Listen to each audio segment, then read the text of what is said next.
Hello YouTube, Dave here again. We are back with another WWE Replica belt review video. And today we're going to be taking a look at my second favorite championship design, world championship design of all time. We are taking a look at the Attitude Era Big Eagle Championship belt. So there's been a few variations of this belt. I'll try to go into a little bit of detail or a little bit of information on them as we go through, or sort of towards the end of the video. But yeah, this is one of my favorite designs of all time. It basically was the evolution from the Winged Eagle to this one. It was just, this belt did everything that I wished the Winged Eagle belt had done. The size I think was perfect for a world championship. I love the design elements on it. Let's just get into it, shall we? So the first thing we're actually going to do is we're going to take a look at the side plates. So we're just going to zoom in here.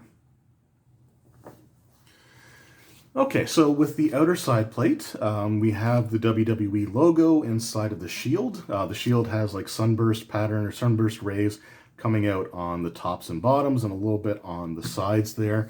Then you've got the two gemstones, the top and the bottom, and the WWE scratch logo. This is the current version of the replica belt, by the way.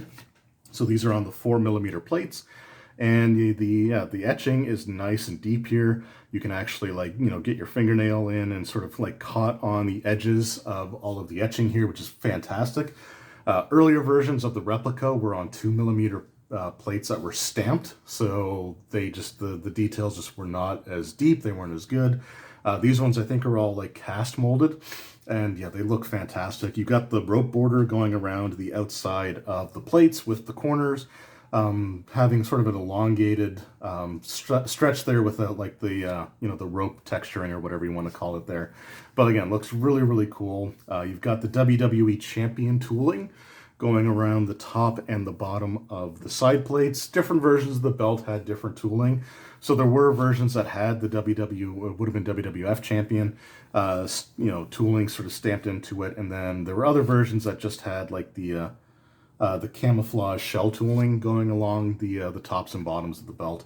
Really, really cool stuff. With this replica, the snap box is sewn in, but I don't really care about that. Like, it bugs some people. Honestly, it doesn't bother me. I'm just happy to have the replica in my collection. Also, the strap is pretty dang flexible for a stock faux leather strap, so awesome stuff there. All right, the inner side plate has the lion. Again, you got the rope border around the edge. You got this nice large side plate with the sunburst pattern. But you got the lion here holding a shield with the WWE logo in it there. Again, it looks nice with just the white and red. It's always cool to see just a little bit of color on these plates. It really makes them sort of pop, but the lion design looks really, really cool. And it's something like the lion actually holding a shield carried over to the Undisputed title, or the Heritage title championship belt, which is my favorite design of all time. I've already done a video on that though. So like I said, I do want to do a video going over the history of the WWF championship belts and sort of show like the evolution of the various designs from one to the next. Because it is kind of cool to see how the belts evolve over time, but I'm not going to do that here in this video. This is just going to focus on the this particular replica. And then we're just going to take a look at the other side here, which is pretty much the same, except this lion has the McMahon family crest that he's holding up, complete with legible lettering. I'm not going to read it here because I'm really bad at trying to pronounce Latin. And instead of the WWE logo being in the shield, it's actually moved on top of the lion's head. The outer side plate is the exact same with the two stones, the scratch logo, and the shield there. And then you just have a property plate. It says property of World Wrestling Entertainment. Earlier versions of I want to say like the 2mm replica actually didn't come with this plate on it. You had to order this property plate separately and put it on yourself. But the newer versions all have the property plate on there, which again is just really cool. I love that plate. I think it looks great. And then we're going to move on to the center plate, the main event here, the main attraction. Whoop.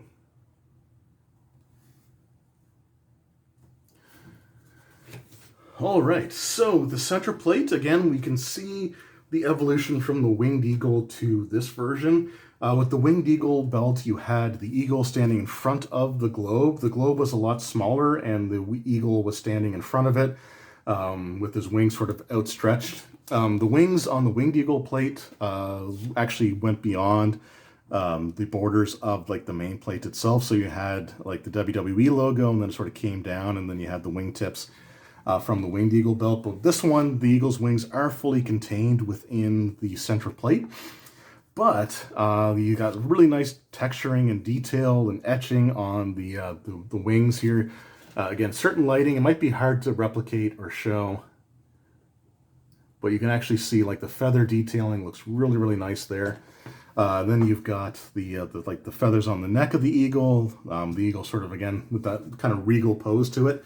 And something that I didn't actually notice on TV, because back when this was being used, I was watching on, a 20-inch or 19-inch CRT television.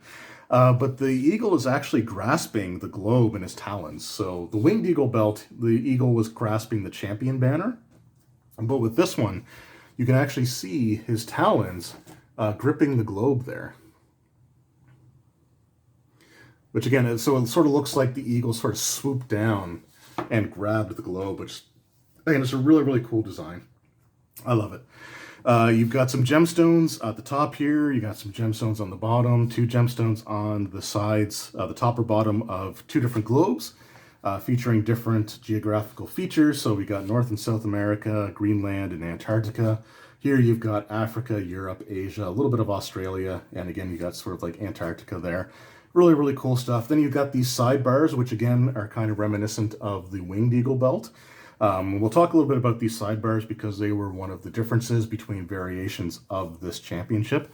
Then you've got World Wrestling Entertainment. Again, they can't use the WWF or World Wrestling Federation branding. And even if they could, like, it's not World Wrestling Federation anymore. So I guess they want to keep everything consistent. But at the same time, like, legally, they just don't have they just don't have the trademarks anymore, right? So it is going to say World Wrestling Entertainment, even though the Winged Eagle or the Big Eagle belt never had the WWE logoing on it. The new replicas do. It's just the way that it is. People need to accept that because this is a really nice replica. You've got sunburst patterns around the top here, so you can actually feel this sort of like jagged probably isn't the right term, but you can actually feel like the sunburst, the triangular patterns at the top of the plate here, on the sides of the sidebars, and along the bottom of the belt. There's even little sunburst patterns here, like the triangular patterns between the World Wrestling Entertainment banner and the Champion banner. The Champion banner is actually really nice, and it's a callback to the Winged Eagle because the font for the word champion is the same font that was used on the Winged Eagle belt for the World Heavyweight Wrestling Champion lettering. So it's nice to see, again, sort of the connection, the callback to the previous design. You've got the eagle and the globe, and the font there, just really distinctive, really stands out, and looks, again, absolutely fantastic. Again, nice and deep etching in these plates because they are the 4mm versions. And just a really, really fantastic belt. Oh, there's also these Latin words, or not Latin, but Latin. Latin words on either side of the center plate, but I can't pronounce them properly, so I'm not going to try. I think it translates to something like World's Champion or like Champion of the World or something like that. But yeah, really, really cool stuff there. So this version of the championship, the overall concept of the Big Eagle or Attitude Era WWE Championship belt was used between the Raw after WrestleMania 14 and it lasted until the night of WrestleMania 18. So this version of the championship belt was only in use for 4 years, which is actually 1 year longer than the version of the belt that replaced this one, the Heritage Design, or the Undisputed Championship, as pretty much everybody knows it as. So this was only around for 4 years, which is criminally short, but it wasn't actually used continuously during that 4-year period because when Stone Cold Steve Austin was champion, he did not like this design of the belt, mainly because of the sort of the sunburst patterns here, how they're a bit more jagged. On the Winged Eagle belt, they actually had like metal going around these triangular patterns, so it actually kind of smoothed everything out. But this version of the belt didn't have that. And the plates were, I don't know how thick or how thin the plates were on the real versions of the belt, but I want to say it was probably like between 2 to 3 millimeters. I don't think it was super thick, but the triangular patterns here were actually pretty sharp. So Austin went to deliver a kick to someone to set them up for the stunner, and with this belt on his shoulder, the movement caused the belt to sort of jump up and actually cut him with this the sort of like the jagged, triangular sun ray pattern at the bottom there. Bottom or top, doesn't matter, they both have it, right? So different tellings of the story had Austin being cut on the neck, another source was like on the chin, and then another one was like on the cheek. But regardless, the overall thing was that he had the belt on his shoulder. When it jostled off his shoulder, it sort of popped up and cut him. So he had the Smoking Skull Championship belt commissioned and used that for different stretches as while he was champion. However, he only used the Smoking Skull during his babyface title runs. So that belt was only actually used for like 6 months over the course of 2 years, which is kind of crazy. His final runs as champion, when he was like the heel paranoid, like Alliance Stone Cold Steve Austin, he used this version of the championship belt. Now, speaking of like this version of the belt, there were some variations to the design. The very original version of the belt actually had the block logo instead of the scratch logo. It was a strange period of time in WWF at the time, where they were using both the scratch logo and the block logo simultaneously, and that kind of went on for a little while. So the night after WrestleMania 14, Vince McMahon opened up Monday Night Raw, standing in the middle of the ring with the Big Eagle belt on his shoulder, and it had a blue background at the top here with the block logo, the block WWF logo. And then Austin came down with the Winged Eagle, and then threw the Winged Eagle at Vince's feet, grabbed the block logo, Big Eagle belt, and started using that one. But the sidebars on the block logo Big Eagle belt were actually cut out in where these black portions are here. On the replica, as well as pretty much every scratch logo version of this belt, this section here where it's black on the sidebars was just painted in, but the original version was actually cut out. Also, the original belt was on a blue, like a navy blue leather strap with a brown croc backing. And but the sidebars, just like on the Winged Eagle, were a source of was basically like a weak point. It was a failure point. And Austin was not gentle with his title belts. So there's actually a picture kicking around online that shows what the original block logo Big Eagle belt looked like by the time Austin was done with it. And you had like this bottom section of the sidebar was just completely snapped off. And where the sidebars connected to the center plate was basically snapped off, but still connected. So there must have been a bolt connecting this portion of the plate to the strap, but it was actually snapped off where it sort of like connects the sidebar to the main plate. Was completely snapped off, and then the bottom part of the sidebar was also completely gone.